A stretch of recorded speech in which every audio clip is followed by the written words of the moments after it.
नमस्कार, शाल्वी हॉस्पिटल जबलपुर के Facebook page पर आप सभी का एक बार फिर से स्वागत है। हर मंगलवार की तरह आज हमारे समक्ष उपस्थित है डॉक्टर आशीष तिवारी सर। हर मंगलवार जैसे हम एक टॉपिक डालते हैं फेसबुक लाइव का और उस पे कुछ टॉपिक पे सर बात करते हैं। इस मंगलवार हमने ऐसा कुछ किया है कि हमने दर्शकों से चाहा है कि वो बताएं कि वो क्या सवाल करना चाहते हैं। तो कुछ सवाल है सर हमारे पास। उसके पहले मैं चाहूंगी आप एक बार अपना संक्षिप्त परिचय दे दें दर्शकों को। नमस्कार, मैं डॉक्टर आशीष तिवारी और मंगलवार के क्वेश्चन Q&A सेशन में आपका स्वागत है। और आप कोई भी question on the live page पे भी पूछ सकते हैं और हमारे पास ऑलरेडी 10 से 15 क्वेश्चन ऑलरेडी हैं। Will take this question one by one. Thank you sir.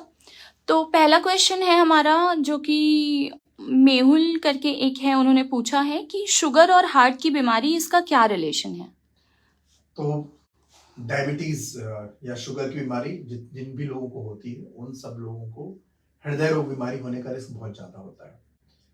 यह उस अनुपात में बढ़ता जाता है जैसे जैसे आपकी डायबिटीज अनकंट्रोल होती है, शुगर अनकंट्रोल होती है। तो यह कहना अतिशयोक्ति नहीं होगा कि ऐसे व्यक्ति जिनको 5 साल से ऊपर डायबिटीज हो गया है और उसमें से अधिकांश समय अनकंट्रोल डायबिटीज रहा हो, उन सभी को ऑलमोस्ट 80 to 90% को कुछ ना कुछ हार्ट की बीमारी होती है। और उस हार्ट की बीमारी किस लेवल पे है, कितनी ज्यादा है, वह अलग अलग हो सकता है। तो डायबिटीज जितने लोगों को भी शुगर की बीमारी होती है उनको सबको हृदय रोग की बीमारी होने की संभावना ज्यादा होती है। हालांकि अगर अपनी डायबिटीज कंट्रोल रखें, HbA1c उनका नॉर्मल रहे, शुगर नॉर्मल रहे, एक्सरसाइज करते रहें, तो ऐसे व्यक्तियों को जो हार्ट की बीमारी निकलती है वो कभी कभी ब्लॉकेज बहुत कम निकलते हैं। और ऐसे व्यक्तियों को कभी कभी किसी वजह से हम एंजियोग्राफी करते हैं, उनको सांस फूल रही होती है तो एंजियोग्राफी की जाती है, तो ये सब पाया जाता है कि उनको बीमारी काफी कम निकलती है। मतलब वह बीमारी जो 90% हो सकता है 30% निकले। तो डायबिटीज के लोगों में बीमारी का रिस्क ज्यादा होता है हृदय रोग बीमारी का, लेकिन इसको पूरी तरह से कंट्रोल किया जा सकता है और इसको हम पूरी तरीके से प्रिवेंटेबल है। और स्पेशली जब हमको पता है कि यस रिस्क है तो हम अच्छे से कंट्रोल कर सकते हैं इसको। Thank you sir. उम्मीद करती हूँ उन्हें अपने सवाल का जवाब मिल गया होगा। अगला सवाल है सोनिया ठाकुर, उन्होंने पूछा है प्रेगनेंसी में अगर हार्ट रिलेटेड कोई इशू हो तो क्या करना चाहिए और क्या इससे बच्चे को नुकसान हो सकता है। तो कई बार हार्ट की बीमारी प्रेगनेंसी में पता चलती है। वो स्पेशली हार्ट की बीमारी है जिसमें किसी वॉल्व में दिक्कत है, किसी वॉल्व में सिकुड़न है, कोई वॉल्व में लीकेज है। तो जब प्रेगनेंसी होती है तो हार्ट को एडिशनल बर्डन, हार्ट पे 2 लोगों का बोझ होता है, एक बेबी का और एक मदर का। तो जब 2 लोगों का सर्कुलेशन हार्ट को सकम करना होता है तब जाके बीमारी पता चलती है। ऐसे केस में इन सभी बीमारियों का एक प्रोटोकॉल होता है। किस तरीके की बीमारी में, सिकुड़न वाली बीमारी में कैसे कर सकते हैं, किस तरीके से लेबर इंडक्शन होता है, क्या प्रिकॉशन रखना चाहिए। कुछ दवाइयां जो हैं जो बच्चा पेट में होता तब दे सकते हैं, कुछ दवाइयां होती है जो बच्चा पेट में नहीं होता है तब नहीं दे सकते।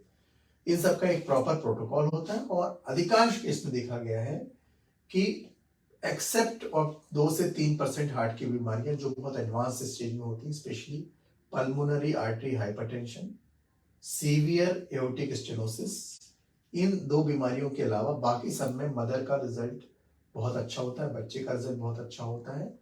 और जैसे कि कुछ बीमारियां हैं जैसे हार्ट का मोटा होना या एओर्टिक स्टेनोसिस, ये बीमारी जिस मदर को होती है ऑब्वियसली उसके बच्चे में इन सब बीमारी होने के चांसेस नॉर्मल पॉपुलेशन से, सामान्य जन से ज्यादा होता है। तो ऐसे बच्चों का एक इको में बच्चों के पैदा होने के बाद स्क्रीनिंग किया जाता है और ऐसा भी किया जाता है कि जब बच्चा पेट में है तो उसका फीटल इको भी कर सकते हैं। तो फीटल इको में आप बच्चे की हार्ट की इको कर सकते हो जब बच्चा पेट में हो। And this is a modality which is done by recent, हम कई साल से करते आ रहे हैं।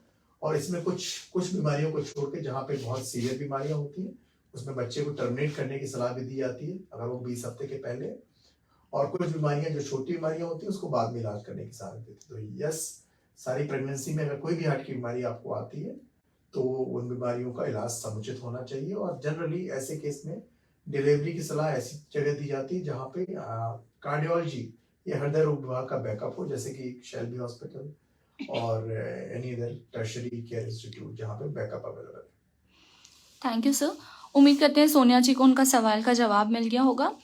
राजा राम जी करके एक है जो कि अभी हमें लाइव भी दिख रहे हैं, जो हमारा वीडियो देख रहे हैं। उनका सवाल है कि my father is 72 years old और उनका बाईपास हो चुका है, उनको क्या क्या सावधानी रखनी चाहिए? तो सबसे पहले जो हृदय रोग के मरीज हैं, स्पेशली बाईपास के एंजियोप्लास्टी, उनमें एक गलत अवधारणा बन जाती है, क्योंकि अधिकांश मरीज आजकल जो होते हैं एंजियोप्लास्टी के बाद they become asymptomatic. Asymptomatic means लक्षण नहीं होते उनको। ऐसे ही बाईपास के मरीज एक्सेप्ट फॉर द पहले 2 महीने जब उनको टांके वगैरह से थोड़ा तकलीफ होती है, उसके बाद वो भी लगभग कुछ दिनों के बाद वो लक्षण के फ्री हो जाते हैं। 90% ऑफ दैम, 10% को बीमारी कुछ ना कुछ बची रहती है, तो वो तकलीफ हो सकती है। तो जब वो एसिम्टोमेटिक या सिम्टम विहीन, लक्षण के विहीन हो जाते हैं, उनको हार्ट से रिलेटेड कोई तकलीफ नहीं होती, चलने में जो उनकी सांस फूलती थी या दर्द होता था वो ठीक हो जाता, तो वो अपने आप को पूर्णतः नॉर्मल समझने लगते हैं। और ऐसा पाया गया है, this number in India is up to 50 to 60%। 60% मरीज बाईपास के बाद रेगुलर दिखाना बंद कर देते हैं। और ऐसा पाया गया कि यही वो 60 से 70% मरीज हैं जो दिखाना बंद कर देते हैं, उनको 1 साल के अंदर दोबारा हार्ट की प्रॉब्लम होती है। तो हम ये समझ सकते हैं कि वही सारे मरीज जो रेगुलर नहीं दिखा रहे हैं अपने डॉक्टर को, उन्हीं को हार्ट की प्रॉब्लम भविष्य में होने की ज्यादा प्रॉब्लम होती है। ऐसा क्यों होता है? क्योंकि 2 से 3 महीने में अगर अपने डॉक्टर को मिलते रहेंगे, कोलेस्ट्रॉल चेक करवाते रहेंगे, हार्ट की पंपिंग देखते रहेंगे, ईसीजी होता रहेगा, कुछ माइनर चीजें पकड़ में आती हैं, तो आपको समझ में आता है कि इसको कहाँ रोका जा सकता है। अगर आपने ध्यान नहीं दिया, आज आपका कोलेस्ट्रॉल 60 हुआ, फिर 80 हुआ, कल के दिन 150 हो गया और चीजें कंट्रोल नहीं हुई। इसमें स्पेशली वो लोग भी होते हैं जिनकी डायबिटीज है और वो शुगर चेक नहीं करते हैं अपना, और पता चलता है कि शुगर HbA1c जिसका लेवल जिसको 6 के आसपास होना चाहिए, 10 के आसपास पहुंच जाता है। और जब पता चलता है कि तो उनके आधे से अधिक ग्राफ ब्लॉक हो सकते हैं, स्टेंट बंद हो सकता है, स्टेंट के अलावा नई बीमारी बंद आ सकती है। तो इन सब का रामबाण इलाज एक ही है, just keep following your doctor. जब जिसपे अंतराल में होते हैं, शुरुआती महीनों में पहले हर महीने में, उसके बाद 2-3 महीने में आके मिलते रहें, और 1 साल भर में 1 या 2 बार कम से कम आपके कुछ ब्लड टेस्ट, इको टेस्ट और TMT टेस्ट, जो व्हाटएवर रिक्वायर्ड।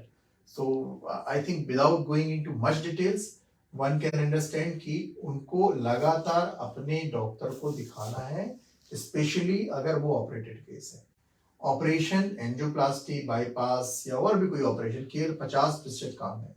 ये बाकी बीमारियों की तरह नहीं है, जैसे अपेंडिसाइटिस है, हर्निया है, जिसमें एक बार सर्जरी हो गई, उसके बाद अगर पेशेंट एसिम्प्टोमेटिक है, that he might loss to follow, पर उसको कोई फर्क नहीं पड़ता। यहाँ ऐसा नहीं है। यहाँ पे हर महीने का कोलेस्ट्रॉल इंपॉर्टेंट है, हर महीने की शुगर इंपॉर्टेंट है, हर महीने का ब्लड प्रेशर इंपॉर्टेंट है। कई बार देखा गया कि बाईपास का मरीज 2-3 साल के बाद दिखा रहा है, उसके हार्ट की पंपिंग पहले 50% थी, आज 30% है। नोबडी नोज कि क्यों हो रहा है ऐसे। तो ब्लड प्रेशर 180 चल रहा है। So this is something which can preventable. तो बहुत इंपॉर्टेंट बात है कि आप, आपके परिवार में जो भी ऐसे लोग हैं, आप 60 दिन में, 70 दिन में, 90 दिन में एक बार अपने शरीर के लिए एक बार टाइम जरूर निकाल सकते हैं और दिखा सकते हैं। You can always say your doctor. अगर किसी को फाइनेंशियल कंस्ट्रेंट भी है तो वी कैन अंडरस्टैंड, और आप हमेशा अपने डॉक्टर को बोल सकते हैं कि हमारी आर्थिक परिस्थिति, आर्थिक क्षमता ये है, तो हमारे टेस्ट उस अनुपात में किए जाएं, हमारे टेस्ट में हमको कुछ रियायत दी जाए, ऐसा हमेशा बोल सकते हैं, बट दिखाना बहुत जरूरी। Thank you sir. उम्मीद करती हूँ मिस्टर रायकवार आपकी बात को सुनकर आसपास जो भी अच्छे डॉक्टर होंगे उनको दिखाएंगे। सर नेक्स्ट क्वेश्चन है, do asthma patients are more prone to getting any kind of heart disease? ये कल्पा करके एक मैडम है, उन्होंने पूछा है। तो ये बहुत इंपॉर्टेंट क्वेश्चन है। उसके 2 एस्पेक्ट हैं। एक वो मरीज जो सही में एस्थमेटिक है और जिनका एस्थमा डायग्नोज किया गया है और उनको हार्ट की बीमारी नहीं थी या नहीं है, और अब भविष्य में क्या उनको अस्थमा की वजह से COPD या अस्थमा की वजह से हार्ट की बीमारी होने की संभावना ज्यादा है। कोई डायरेक्ट कोरिलेशन नहीं है उसमें, लेकिन जितने भी अभी शोध हुए हैं उन सब में देखा गया कि ये मरीज जो लोग अस्थमेटिक हैं या COPD हैं, उनमें नॉर्मल पॉपुलेशन के अलावा देयर 3 मेजर रिसर्च पेपर पिछले 4-5 साल में पब्लिश हुए हैं, उनमें 20 से 30% ज्यादा संभावना है हार्ट की बीमारियों की। अब ये एसोसिएशन भी हो सकता है, और ये इसका कॉज है, कॉज तो नहीं बोल सकते अस्थमा से, लेकिन स्टेरॉइड लेना और बाकी दवाइयों से या ओवरऑल लाइफस्टाइल से उनको बीमारी बढ़ती है। तो डेफिनेटली अस्थमा के मरीजों में हार्ट की बीमारी होने की संभावना ज्यादा होती है, स्पेशली राइट हार्ट फेलियर की संभावना बहुत ज्यादा होती है, पहला। दूसरा, वो मरीज जिनको अस्थमा की तरह ट्रीट किया जा रहा है। ये आयरनी है कि अस्थमा की तरह ट्रीट होने वाले मरीजों में से 20 से 30% और कभी कभी 40% तक भी मरीज, आप जब उनका डिटेल इवेल्युएशन करते हैं तो बेसिकली वो सांस हार्ट की वजह से फूल रही होती है, ना कि अस्थमा की वजह से। तो कई बार अस्थमा मरीजों को हम जब वो आते हैं हमारे पास और हमको हार्ट के सिम्टम लगते हैं तो हम उनका फिर से पीएफटी कराते हैं, पीएफटी ठीक आता है, पल्मोनरी फंक्शन टेस्ट, वो कम उनको अस्थमा की दवाइयां शुरुआत हो जाती हैं बिना कंफर्म किए कि ये हार्ट के मरीज हैं या अस्थमा के मरीज हैं, क्योंकि कई बार व्यवस्था नहीं होती, कई बार पेशेंट के पास इतना आर्थिक समर्थ नहीं होता, तो आपका फिजिशियन आपको दवाई लिख जाता है विद एक अच्छे इंटेंशन के साथ, हमेशा अच्छे इंटेंशन से ही आपको दवाई लिखता है, लेकिन कई बार वो सही दवाई नहीं होती। तो किसी व्यक्ति, जो आजकल जो नियम है, वो किसी व्यक्ति जिसकी सांस फूलती है वो हमेशा उसका एक ईसीजी, उसका एक इको और उसका एक पीएफटी, ये सब होता है। और जब अगर अस्थमा नहीं होता, अस्थमा निकलता है जांचों में, तभी अस्थमा की दवाई शुरू करनी चाहिए। तो बहुत सारे सांस फूलने वाले मरीज जिनको हम अस्थमा समझते हैं और कई सालों से अस्थमा की दवाई ले रहे होते हैं, वो अल्टीमेटली पता चलता है कि उनकी हार्ट की पंपिंग कमजोर है या उनको और कोई बीमारी। Thank you sir. अस्थमा की हमने बात की सर, तो एक सवाल ये है हमारे पास, स्वीटी सरकार करके है, उन्होंने पूछा है what is the link between smoking and heart disease? Very direct, very positive factor. Every young patient जिसको हार्ट अटैक आता है, 90% of them are smokers. So smoking और per se tobacco in any form इस India में major role है, major है, जिनको जो हार्ट की बीमारियां, स्पेशली हार्ट अटैक वाले आते हैं। तो स्मोकिंग सबसे बड़ा फैक्टर है। कोलेस्ट्रॉल एंड स्मोकिंग सबसे बड़े फैक्टर हैं हार्ट अटैक के लिए, स्पेशली यंग मेल के लिए। हाँ, पिछले एक साल में कम से कम जितने भी यंग हमारे हार्ट अटैक हमारे पास आए हैं, उसमें से almost all of them are smoker. तो हमको ध्यान रखना पड़ेगा इस बात का कि स्मोकिंग, तो आपके स्पेशली वो लोग जो हार्ट की बीमारी होने के बाद भी स्मोकिंग करते हैं, बहुत खराब रिजल्ट है। इन सब व्यक्तियों का जीवन काल आप मान के चले 10 से 15 साल कम हो जाता है। तो किसी भी में चाहे पैसिव स्मोकिंग हो चाहे एक्टिव स्मोकिंग हो, हार्ट के मरीज के लिए smoking is big no. So no smoking is the best policy, irrespective of the heart problem, हल्की है, छोटी है, बड़ी है, बहुत ज्यादा। Okay sir, thank you. Sir, दो क्वेश्चन है, I make a mixup of it, कि जैसे किसी को हार्ट को सेफ रखना है बट अलोंग विथ सारी कोमोबिडिटीज है, पेशेंट को किडनी इशू है, बीपी है, शुगर भी है, तो वो कैसे अपने हृदय को स्वस्थ रख सकते हैं? तो क्या ये सिचुएशन आज की डेट में इंडिया में कॉमन है? तो आंसर है यस।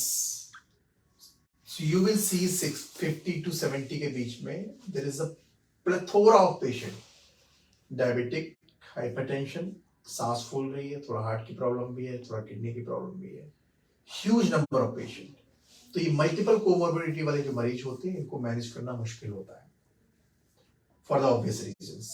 बट क्या इनकी टेस्ट के लिए सुविधाएं उपलब्ध है हमारे पास? उसका आंसर है यस। हमको हमारे पास सारी सुविधाएं उपलब्ध है। भले ही मरीज टीएमटी में नहीं चल पा रहा है, तब भी उसका स्ट्रेस इको कर सकते हैं। स्पेशलाइज्ड इको होता है हमारे पास, जिसको बोलते हैं स्ट्रेस इको, जिससे मरीज की सांस फूलती है और हम टीएमटी पे वो चल नहीं सकता, लेकिन हम फिर ही पता कर सकते हैं कि सांस हार्ट की वजह से फूल रही है कि मोटापे की वजह से फूल रही है। कुछ स्पेशल इन्वेस्टिगेशन होते हैं, ईसीजी होता है, एक्सरे होते हैं, डायस्टोलिक डिसफंक्शन होता है, ऐसे कई सारे टेस्ट, बैटरी ऑफ टेस्ट है, जिससे हार्ट हेल्थ को रख सकते हैं। और ये कोरिलेशन समझना कि मोटापा जिसको ज्यादा है उसको हार्ट की बीमारी होगी, ये बिल्कुल गलत है। एक कॉन्सेप्ट होता है जिसको ओबेसिटी पैराडॉक्स बोलते हैं। ओबेसिटी पैराडॉक्स मतलब ओबेसिटी है, आप समझ रहे हैं इनको हार्ट की बीमारी होगी, बट पैराडॉक्स है, आप देखेंगे हार्ट ठीक चल रहा होगा, उनका हार्ट ठीक चल रहा होगा, ओबेसिटी है, 80 किलो वजन, 90 किलो वजन है, लेकिन हार्ट बिल्कुल ठीक चल रहा है, हार्ट की पंपिंग ठीक है, किसी वजह से एंजियोग्राफी हुई तो वो भी ठीक ठाक निकलती है, बट सांस फूल रही है, किडनी की प्रॉब्लम है, थोड़ा बहुत ही प्रॉब्लम है। तो ओबेसिटी पैराडॉक्स इज देयर। तो ओबेसिटी, ऑब्वियस ही बात है, ओबेसिटी नहीं होना चाहिए। ओबेसिटी की बीमारी से बाकी बीमारियां बढ़ती, हार्ट की बीमारी बढ़ती, बट क्या ओबेसिटी उस अनुपात में बीमारी बढ़ाती जितना स्मोकिंग और कोलेस्ट्रॉल बढ़ाती है? आंसर है नहीं। तो अगर कोई हेल्दी है, थोड़ा सा प्लस साइड में है, लेकिन अगर वो हेल्दी है, अपना काम ठीक से कर रहा है, तो ओबेसिटी इतना इंपॉर्टेंट बात नहीं है। लेकिन यस, दीज कोमोर्बिडिटी बहुत ज़्यादा है, तो हमको और ये सब बातें राइट फ्रॉम द 30s और 20s से सबके जहन में आना चाहिए और उस स्टेज पे पहुंचने से बचना चाहिए जहां उसको मेटाबॉलिक सिंड्रोम एक्स जिसको बोलते हैं, ओबेसिटी, डायबिटीज, हाइपर टेंशन और हार्ट की बीमारियां होती हैं, तो इससे बचना चाहिए। लेकिन क्या 60 साल की उम्र में पहुंच के फिर वापस आ सकते हैं? तो answer is no, no can come back. Okay sir, ये सवाल था विजय सूरज और हिमानी ठक्कर। आई होप उनको उनके आंसर्स मिल गए होंगे। आखिरी सवाल है सर हमारा, तारिणी ठाकुर करके मैम है, उन्होंने पूछा है, my mother is 60 years old and इनका हाई बीपी रहता है और कंटिन्यूस सर में दर्द रहता है, तो बीपी से क्या रिलेशन हो सकता है सर दर्द में, और उससे हार्ट को कुछ नुकसान है क्या? तो किसी भी तरीके का उच्च रक्तचाप, हाई ब्लड प्रेशर दो काम कर सकता है। वो हार्ट हेल्थ को अफेक्ट कर सकता है या स्ट्रोक हो सकता है, दिमाग पे असर कर सकता है। दोनों ही चीजों में ब्लड प्रेशर होना कम कंट्रोल होना जरूरी है। और ब्लड प्रेशर के साथ हेडेक होना इज वेरी वेरी कॉमन। और ऐसा पाया गया है कि हेडेक का इवैल्यूएशन जब करते हैं तो कई बार पाया गया है कि जिसको माइग्रेन की तरह कई बार इलाज चल रहा होता है, पता चलता है वो हाइपरटेंशन है। कई बार हाइपरटेंशन कम होता है, ज्यादा होता है, कभी घर में ज्यादा हो जाता है ब्लड प्रेशर, कभी कम। तो ब्लड प्रेशर का ज्यादा होना हेडेक के साथ एसोसिएटेड है और बहुत कॉमन है। तो सारे हेडेक वाले मरीज को अपना ब्लड प्रेशर मॉनिटरिंग करनी चाहिए, पहला। दूसरी बात, अगर ब्लड प्रेशर बढ़ा हुआ रहता है तो ब्लड प्रेशर बढ़ा होने के बाद अगर वो अनकंट्रोल रहा तो definitely with in 5 years 70 to 80% either convert into heart problem और न्यूरोलॉजिकल प्रॉब्लम और वेस्कुलर प्रॉब्लम, कुछ ना कुछ प्रॉब्लम होती है। इसलिए current concept is blood pressure का एडिक्वेट कंट्रोल बहुत जरूरी है। कई बार ऐसा हमसे क्वेश्चन पूछा जाता है और सही बात है, दिमाग में क्वेश्चन आना भी चाहिए कि ब्लड प्रेशर जब कंट्रोल करेंगे तो दवाइयों से, तो क्या फिर हमारी दवाइयां हमेशा के लिए आदत पड़ जाएगी दिमाग में? तो उसका आंसर नहीं, ऐसा कभी नहीं होता। इस बात से कोई फर्क नहीं पड़ता कि आपके दवाई जो ब्लड प्रेशर कंट्रोल है वो दवाइयों के साथ है, दवाइयों के बिना है। बीपी कंट्रोल रहना ज्यादा जरूरी है। अगर बीपी आपका कंट्रोल है तो इस 5 साल के बाद इससे कोई फर्क नहीं पड़ेगा कि आपकी हार्ट हेल्थ पे या दिमाग की हेल्थ पे कोई फर्क नहीं पड़ेगा। अनकंट्रोल ब्लड प्रेशर से हार्ट अटैक होना बहुत स्वाभाविक है और आए दिन हमारे पास मरीज आते हैं। लेटेस्ट इज द फीमेल जिनको काफी ब्लड प्रेशर की दवाई लेती थी, किसी वजह से उन्होंने 4-5-6 दिन दवाई नहीं खाई, संडे मंडे ट्यूसडे को उन्होंने दवाई बंद की और संडे को उनको हार्ट अटैक आ गया। तो 4-5 दिन उन्होंने बीपी की दवाई बंद की और उनको हार्ट अटैक आ गया। तो इससे हमको बचना चाहिए। तो हमको बहुत जरूरी है बीपी कंट्रोल रहे। और यंग पेशेंट में, ओबेसिटी पेशेंट में 20 से 30% पेशेंट में हम लोग सक्सेसफुल रहे हैं उनकी दवाइयां कम करने में या मिनिमम करने में या बंद करने में। ऐसा नहीं कि उनको बीपी की दवाई की आदत पड़ गई, इज नथिंग लाइक आदत। अगर आप ठीक से अपना ध्यान रखेंगे, एक्सरसाइज करेंगे, वेट कम करेंगे जैसे, तो बीपी की दवाइयां कम होती जाती हैं। ऐसे बहुत सारे मरीज हैं जो लोग on the verge of BP की दवाई बंद करने वाले हैं। जो पहले 160 बीपी चलता था, आजकल बीपी उनका 120-30 में रहता है, दवाइयां मिनिमम पे आ गई हैं, अब शायद नेक्स्ट वीक में उनकी दवाइयां बंद हो जाएंगी। So it's like that. तो बिल्कुल निश्चिंत रहें, बीपी की दवाई अपना खाएं, अपने फिजिशियन से संपर्क करें और बीपी की दवाई को बंद करने के लिए हर संभव प्रयास करें, एक्सेप्ट कि बिना पूछे बंद कर, बाकी सब कर सकते हैं। Thank you sir. जैसे अभी आपने यंग पेशेंट्स की बात की, तो हमारे पास एक लाइव में क्वेश्चन है कि हार्ट अटैक की कोई एज होती है क्या? Yes, there is no age of heart attack. So current, as we discussed in last week also, तो हमारे last month में जो हार्ट अटैक वाली एज थी वो 29, 26 और 24-25 भी थी। तो इस बात से कोई फर्क नहीं पड़ता कि हार्ट अटैक की एज क्या है, और इसलिए बहुत जरूरी है कि आप हमेशा हार्ट अटैक का इलाज उम्र को छोड़ के अपने ध्यान रख के करें। Can you switch on the touch, please? Yeah.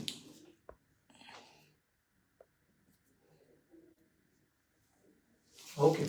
या सो आई थिंक सर हमने जितने भी हमारे दर्शकों के सवाल थे उसके जवाब दे दिए हैं। मैं जानना चाहूंगी कि आप अपनी तरफ से हम दर्शकों को क्या संदेश देना चाहेंगे? तो अपनी तरफ से हम दर्शकों को यही संदेश देना चाहेंगे कि किसी भी तरीके की कोई भी भ्रांति है, आप हमारे फेसबुक पेज पे पोस्ट कर सकते हैं, and will put a number also where you can directly text us your questions also. और ये सारे क्वेश्चंस वो हैं जो ऑलमोस्ट हर व्यक्ति के दिमाग में है। तो as a shall be corporate social responsibility we will be taking all this question, क्योंकि इससे ही आगे हम एक बेहतर समाज और बेहतर स्वास्थ्य कर सकते हैं। ये सारा जितने ही डायबिटीज कंट्रोल होंगे, जितने ही हाइपरटेंशन कंट्रोल होंगे, जितना इंपॉर्टेंट होगा उसी से हमारा समाज बेहतर होगा और हम लोग स्वस्थ रहेंगे। सो prevention is better than the cure. हम लोग इस डायरेक्शन में काम करें और विच करंट एज जिसमें बीमारियां इतनी ज़्यादा हैं, we have to be very pulled up, we have to pull our socks, और इसके साथ ही हम लोग ठीक रह सकते हैं। इसके साथ ही धन्यवाद शैलवी, नमस्कार। Thank you sir. I hope सभी जानकारियाँ मिल गई होगी हमारे दर्शकों को, और हम इसी तरह हर मंगलवार आपके साथ मिलकर हमारे दर्शकों को और रोचक तथ्यों से रूबरू करते रहेंगे। शैलवी हॉस्पिटल जबलपुर आपके अच्छे स्वास्थ्य की कामना करता है। स्वस्थ रहे, सुरक्षित रहे। धन्यवाद।